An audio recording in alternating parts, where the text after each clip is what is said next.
विक्रांत भाई। अरे यार क्या हाल है। बस मैं तो ठीक हूँ, तुम कैसे हो? बस बढ़िया हूँ यार, तू सुना। अरे भाई हम तो ठीक हैं, लेकिन तुम यार जब से तुम्हारी शादी हुई है गायब ही हो गए हो। क्या भाभी ने मिलने मिलने से मना कर दिया है क्या? अरे यार कैसी बात कर रहा है, ऐसी कोई बात नहीं है। तुझे तो पता है यार, काम के सिलसिले में इतना फंस जाता हूँ ना। और जब से शादी हुई है तो खर्चे और ज्यादा बढ़ गए हैं। ऑफिस में ना डबल काम करना पड़ता है, दिन में अलग करो फिर ओवर टाइम करो, तब जाके एडजस्ट कर पाता हूँ यार। तो यार तू भी इस टुच्ची सी नौकरी के पीछे कहाँ लगा हुआ है? अरे भाई इस नौकरी वोकरी को छोड़ और कोई अपना काम कर, अपना बिजनेस कर, अपना बिजनेस। अपने बिजनेस से बढ़िया कुछ नहीं है। मुझे ही देख ले, जब से मैंने अपना बिजनेस स्टार्ट किया है ना, गाड़ी ले ली, घर बना लिया, और अब सोच रहा हूँ दिल्ली में कोई अच्छा सा फ्लैट ले लूं। यार तुझे तो पता है ना, अपना बिजनेस स्टार्ट करने के लिए कितना पैसा चाहिए। और जो मेरे पास था ना पैसा, सब कुछ लग गया यार शादी में। अब सोच रहा हूँ कि कुछ टाइम इसी नौकरी में कर लूँ यार, एडजस्ट तो करना पड़ता है ना यार। अरे यार एडजस्ट मत कर। देख मैं तो बोलता हूँ तू कुछ पैसों के लिए अपनी बीबी से बोलना। वैसे भी तेरे ससुर ने तुझे शादी में दिया ही क्या है, सिवाय एक वॉशिंग मशीन, फ्रिज, बेड के अलावा? नहीं यार, ऐसा नहीं। मैं अपनी बीवी से नहीं बोल सकता यार, मैं उससे बहुत प्यार करता हूँ। और देख प्यार अपनी जगह है, लेकिन पैसा अपनी जगह है। अगर तेरे पास पैसा होगा तो सब तेरे आगे पीछे घूमेंगे, लेकिन आज कोई भी तेरा साथ देने को तैयार नहीं है।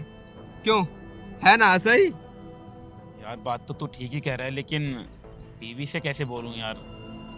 देख ये जो बीबियां होती है ना, ये हमारी हमसफर होती हैं, हमारी हमसाथी होती हैं। अगर अगर तू एक बार जाकर अपनी बीबी से बोलेगा ना, तो मुझे उम्मीद है यार वो जाकर जरूर अपने पिता से बात करेगी। यार बात तो तू ठीक कह रहा है।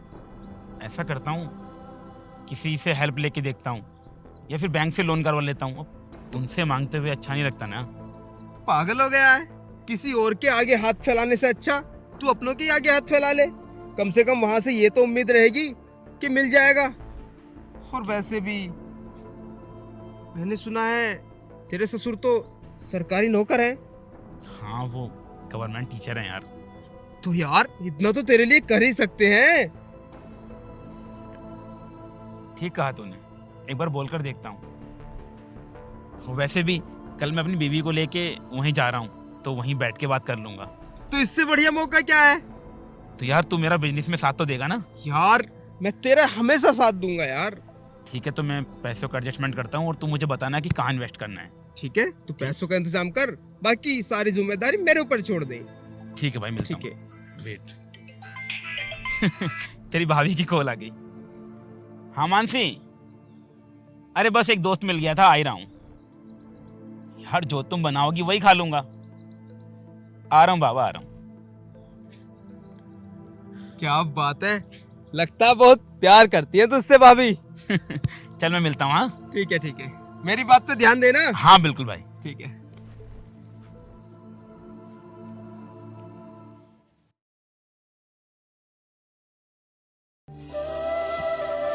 मानसी, और कितना टाइम लगेगा यार? बस बाबा कर रही हूँ ना। तुमसे एक बात करनी थी मुझे। बताओ।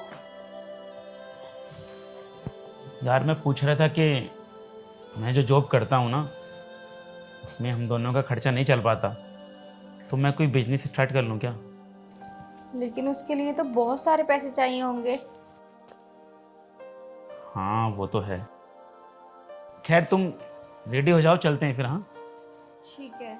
वैसे बाबूजी तो मिलेंगे ना घर पे? हाँ हाँ, बाबूजी तो मिलेंगे घर। आखिर हम दोनों शादी के बाद पहली बार घर जा रहे हैं। अच्छा तुम रेडी हो जाओ यार, फिर ट्रेन लेट हो जाएगी हम लोगों की। वही तो कर रही हूँ। अरे बैग मैं उठा लूंगा, तुम रहने दो। ठीक है।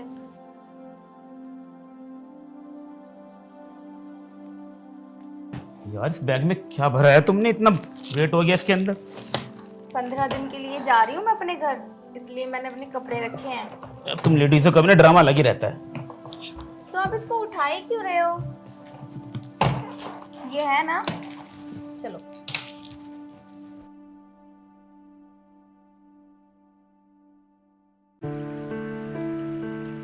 पता नहीं कहाँ रह गए, इतना टाइम लगा दिया।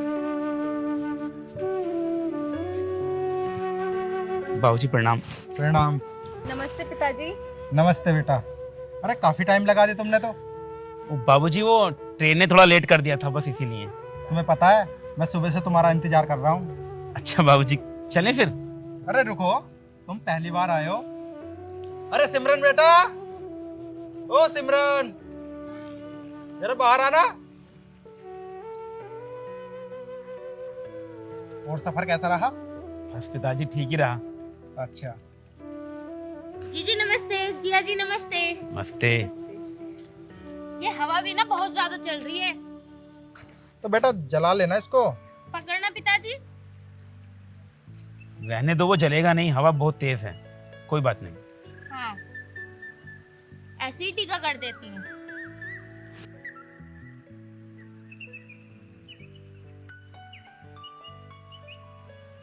तो अब चलें? ऐसे हाँ? कैसे? मेरा नेक तो दो। अरे बेटा सिमरन, ये सब क्या है? पिताजी आप मत बोलो, ये जीजा साली के बीच की बात है। अच्छा, तो हाँ। कितने पैसे चाहिए मेरी साली को? मुझे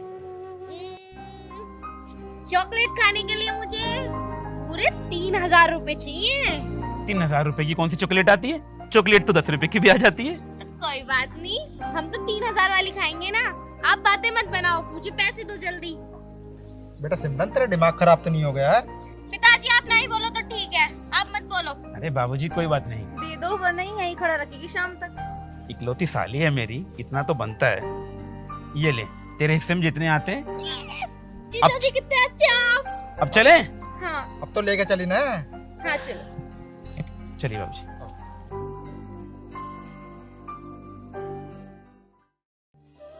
बेटा मेरी लड़की परेशान तो नहीं करती है? नहीं बाबूजी, कैसी बातें कर रहे हैं, ऐसे तो कुछ भी नहीं है। अच्छा ठीक है, मैं चाय मंगवाता हूँ। बेटा सिमरन, बेटा चाय ले आ। वैसे भी वो बच्ची है, समझ जाएगी। हाँ बाबूजी, वैसे भी किसी भी रिश्ते को समझने में थोड़ा टाइम लगता है। हाँ बेटा। जीजा जी मैंने आपके लिए खास चाय बनाई है, आप पीकर बताना जरूर कैसी बनी है। ठीक है। और कारोबार कैसा चल रहा है? बाबूजी वो कारोबार के बारे में ही आपसे कुछ बात करनी थी। हाँ तो बोलो। आपको तो पता है मैं छोटी सी नौकरी करता हूँ बस, और अब तो शादी भी हो गई है, तो सारे खर्चे डबल हो गए हैं। तो मैं सोच रहा हूँ कि ये नौकरी छोड़कर कोई अपना काम शुरू कर दूँ, खुद का बिजनेस। ये तो बहुत अच्छी बात है, तो कर लो अपना काम शुरू। लेकिन बाबूजी आपको तो पता है कि कोई भी काम शुरू करने के लिए इन्वेस्ट करना पड़ता है। मेरे पास कुछ पैसे हैं और मैं सोच रहा हूँ कि कुछ पैसे किसी से उधार ले लूँ, और किसी और से मांगने से अच्छा है कि किसी अपने से ले लिए जाएं। ये तो अच्छी बात है। तो पिताजी मैं ये बोल रहा था कि क्या आप मुझे 5 लाख रुपए दे सकते हैं? 5 लाख रुपए? बेटा मैं कहाँ से दूंगा 5 लाख रुपए? आपको तो पता ही है, मैंने बिटिया की शादी में सारे पैसे लगा दिए। आप मेरे अपने हो इसलिए मैंने आपसे बोला। दामाद जी आपको तो पता ही है, मेरे पास जितनी भी जमा पूंजी थी मैंने सब अपनी बड़ी बेटी की शादी में लगा दी। मैं कहाँ से दूंगा इतनी बड़ी रकम? किसी और से ले लो। बाबूजी आप ही किसी रिश्तेदार से मांग कर दे दो, जैसे ही सब कुछ ठीक हो जाएगा तो मैं वापस कर दूंगा। बेटा कौन देगा मुझे पैसे? मैं पहले ही लोगों से मांग चुका हूँ, मुझे पहले ही नहीं दिए, तो अब कौन देगा मुझे पैसे? नहीं बेटा, तुम्हें तो पता ही है, अब मेरे पास बस एक घर बचा है और मेरी एक छोटी बिटिया भी है। मैं उसकी शादी कैसे करूँगा? मुझे तो यही डर लगा रहता है। बेटा मुझे माफ़ करना, मैं तुम्हारी कोई मदद नहीं कर सकता। दामाद कहाँ गए दामाद जी?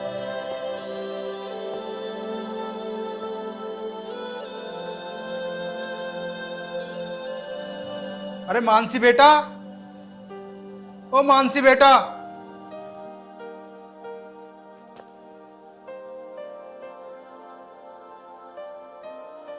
क्या हुआ पिताजी? बेटा दामाद जी अचानक पता नहीं कहाँ चले गए। कहाँ चले गए? पता नहीं। आपसे कुछ बोल कर गए हैं?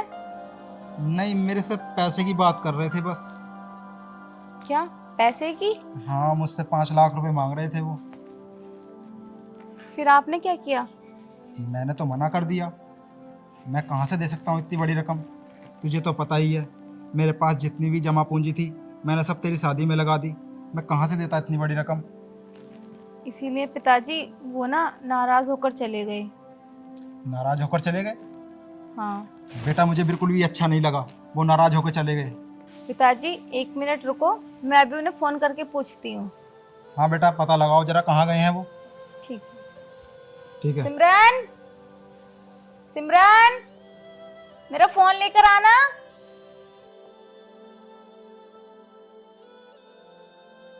ये लो दीदी। जा आप तो।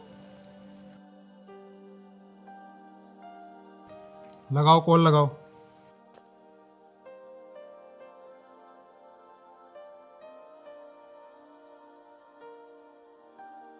हेलो, हाँ कहाँ हो तुम?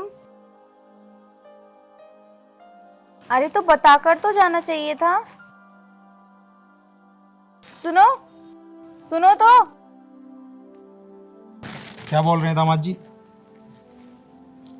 पिताजी वो बोल रहे हैं कि वो घर चले गए और अब मुझे लेने भी नहीं आएंगे। लेकिन क्यों? वो तो मुझे नहीं पता। पिताजी मुझे आपसे कुछ बात करनी है। हाँ बोलो बेटा। पिताजी मैं अभी घर जाना चाहती हूँ। नहीं बेटा, तुम कहीं नहीं जाओगी। तुम्हें पता है लोग बाग क्या कहेंगे कि एक बाप से 2 वक्त की रोटी भी नहीं खवाई गई और दामाद जी के पीछे पीछे भेज दिया। तुम कहीं नहीं जाओगी। पिताजी लोगों का काम है शादी में शामिल होना, घर को कैसे चलाना है वो हमारे ऊपर डिपेंड करता है। बस बेटा, तुम जब तक नहीं जाओगी, जब तक कि दामाद जी की अकड़ ढीली नहीं हो जाती, जब तक वो खुद लेने नहीं आएंगे, तुम कहीं नहीं जाओगी। पिताजी मुझे जाने दीजिए प्लीज। बेटा मैंने बोल दिया ना, तुम कहीं नहीं जाओगी तो कहीं नहीं जाओगी। जाओ अंदर, जाओ अंदर जाकर बैठो। पिताजी बस एक बार, ये मेरे घर का मामला है, मुझे जाने दीजिए।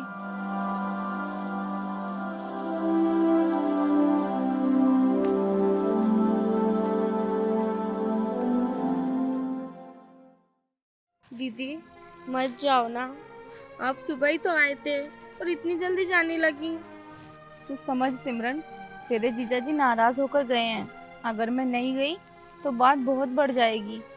फिर मैं आऊंगी ना तेरे जीजाजी के साथ, लेकिन तू अपना और बाबूजी का ख्याल रखना। ठीक है दीदी। ठीक है, अब मुझे चलना होगा। ठीक है पिताजी, मैं गुस्सा है, बाद में ठीक हो जाएगा उनका गुस्सा। ठीक है, लेकिन तू पिताजी को समझाना, अगर मैं नहीं गई तो बात बहुत बिगड़ जाएगी। हाँ ठीक है छोटी।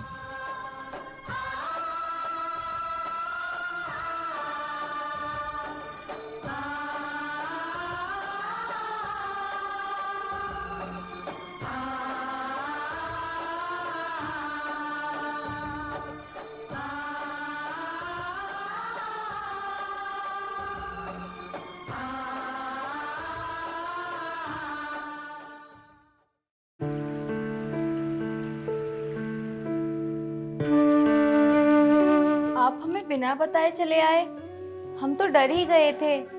आखिर ऐसा क्या हुआ था जो हमें छोड़ के आना पड़ा? तुम्हारे बाप ने बताया नहीं तुम्हें? मुझे पिताजी ने सब बता दिया, और जो भी वो आपसे बोल रहे थे ना, सच बोल रहे थे। मेरे पिताजी कभी झूठ नहीं बोलते। शादी से पहले हमें नहीं पता था कि शादी करते वक्त तुम्हारा बाप भिखमंगा बन जाएगा। लेकिन आपने तो दहेज की बात कभी की ही नहीं थी। दहेज की बात क्या करता मैं? मुझे लगा था सरकारी नौकर है, बिना कहे ही दहेज दे देगा। लेकिन एन मौके पर तुम्हारा बाप भिखारी बन गया और डाल दिया तुम्हें मेरे गले में। छी। लेकिन वो इतने पैसे देंगे कहाँ से? ले दे के तो एक घर ही बचा है बस। मुझे नहीं पता कहां से दोगे, अपने बाप से बोलो कि वो घर बेच दे। बेच दे? बेच देंगे तो फिर रहेंगे कहाँ? गिरवी रख के तो हमारी शादी की है। दुनिया में बहुत सारे अनाथ आश्रम हैं, बुढ़ा कहीं भी रह लेगा, इसमें इतना हंसी क्या है? ये तुम कैसी बातें कर रहे हो? फिर सिमरन की भी तो शादी करनी है। लोग वह क्या सोचेंगे कि किराए पे रह के अपनी लड़की की शादी कर रहे हैं। देखो, आप जो नौकरी करते हो वही कर लो। हम कम पैसों में अपना गुजारा कर लेंगे, लेकिन जब टाइम होगा तो हम अच्छे से काम कर सकते हैं। तुम्हें बहुत फिक्र है अपनी बहन की? तो सभी को होती है, क्या आपको नहीं है अपनी फैमिली की फिक्र? मुझे किसकी फिक्र होगी? जब मैं छोटा था भगवान ने मेरे माँ बाप को तभी मुझसे छीन लिया था। अब इस दुनिया में मेरा कोई नहीं है। अरे ये क्या बोल रहे हो? मैं हूं ना। तुम अगर मेरी होती ना और मेरी फिक्र होती तुम्हें, तो मेरे बारे में सोचती। जो मैं बोल रहा हूं ना, जाके अपने बाप से बोलती। यार ये तुम क्या बोल रहे हो? मैं इतने पैसे अपने पिताजी से नहीं ले सकती। और वैसे भी मैं तो ये सोच रही हूँ कि मेरी शादी उन्होंने घर गिरवी रख के की है, और मेरी बहन की शादी कैसे करेंगे? आपको पता है, पिताजी ने आपसे इतनी उम्मीद लगाई थी कि तुम बहुत अच्छे आदमी हो। जब मेरी बहन की शादी होगी तो तुम जरूर कुछ ना कुछ हेल्प करोगे, लेकिन तुम ऐसे निकलोगे ये नहीं सोचा था। तो सारा मसला तुम्हारी बहन की शादी का है? हाँ, अगर तुम्हारे पिताजी को तुम्हारी बहन की शादी की इतनी फिक्र है तो वो ऐसा भी कर सकते हैं। तुम्हारी बहन मुझे भी अच्छी लगती है और तुम भी मुझसे परेशान हो, और इस घर में अकेले तुम बोर भी हो जाती हो, तो अपने बाप से कहो कि तुम्हारी छोटी बहन को मेरी रखैल बनाकर मेरे घर में भेज दो। क्या बकवास कर रहे हो तुम? ये बोलते वक्त तुम्हारी जबान एक भी बार नहीं लड़खड़ाई? अरे वो मेरी छोटी बहन है, और तुम एक साली और जीजा का रिश्ता भी समझते हो? छोटी साली औलाद की बराबर लगती है। तुम मेरी बहन को अपनी... छी! मुझे तो बोलते हुए भी शर्म आ रही है। तुम्हें पता है, मैं तुम्हारी वजह से ना अपने पिताजी से लड़कर आई हूँ। अगर मैं नहीं गई तो तुम बहुत नाराज हो जाओगे, लेकिन तुम इतने घटिया इंसान हो, मुझे नहीं पता था। अरे तो किसने बोला आने के लिए? मैं घटिया हूँ, मैं बचपन से ही घटिया हूँ। अगर तुम्हें जाना है ना, जाओ यहाँ से, मुझे किसी की जरूरत नहीं है। अरे हाँ, मुझे भी नहीं रहना तुम्हारे साथ। जो इंसान मेरी बहन को लेकर इतना गंदा सोचता है, उसके साथ पूरी जिंदगी तो क्या, मैं कुछ पल बिताने के लिए भी तैयार नहीं हूँ। मुझे भी तुम्हारी शक्ल कोई ज्यादा पसंद नहीं है। तुमसे शादी मैंने इसलिए की थी कि तुम्हारा बाप मुझे अच्छा खासा दहेज देगा और कुछ मिल जाएगा मुझे, लेकिन छी, मैं मौके पर भिख मांगा हो गया और तुम्हें मेरे नसीब में भेज दिया। जाओ यहाँ से। चली तो मैं जाऊंगी, और वैसे भी तुम कहोगे तो क्या मैं तुम्हारे कहने से रुकूंगी या जाऊंगी? जाना तो मुझे है ही, लेकिन एक बात सोचो, अगर मेरी जगह तुम्हारी बहन होती तो क्या करते तुम? अपनी बहन से भी यही बात कहते कि छोटी बहन उसके साथ रखेल में चाहिए? मुझे ना शर्म आती है तुम्हारी सोच पे। अरे सब कुछ पैसा ही नहीं होता, जिंदगी जीने के लिए कुछ रिश्ते भी जरूरी होते हैं, लेकिन तुम्हें तो सिर्फ पैसों की अहमियत पता है, रिश्तों की नहीं। जा रही हूँ अब मैं। मानसी, मानसी मेरी कोई फायदा नहीं होगा मुझे रोकने का, क्योंकि मैं रुकूंगी नहीं। मैं तो बेकार थी जो अपनी फैमिली से तुम्हारे लिए लड़ी। अब नहीं रुकूंगी मैं यहाँ। मानसी मेरी बात तो सुनो। देखो, बस मुझे रोकने की कोई जरूरत नहीं है, क्योंकि मैं रुकूंगी नहीं। और हाँ, जैसा तुम करते हो ना, शायद ही कोई लड़की होगी जो तुमसे शादी करेगी या तुम्हारे स्वभाव को देखकर तुम्हारे साथ रहने के लिए एग्री होगी। जो मेरे पिताजी ने टूटा फूटा दहेज दिया था ना, प्लीज मेरे घर भिजवा देना, वो मेरे काम आएगा। मानसी, मानसी मेरी बात सुनो, मानसी।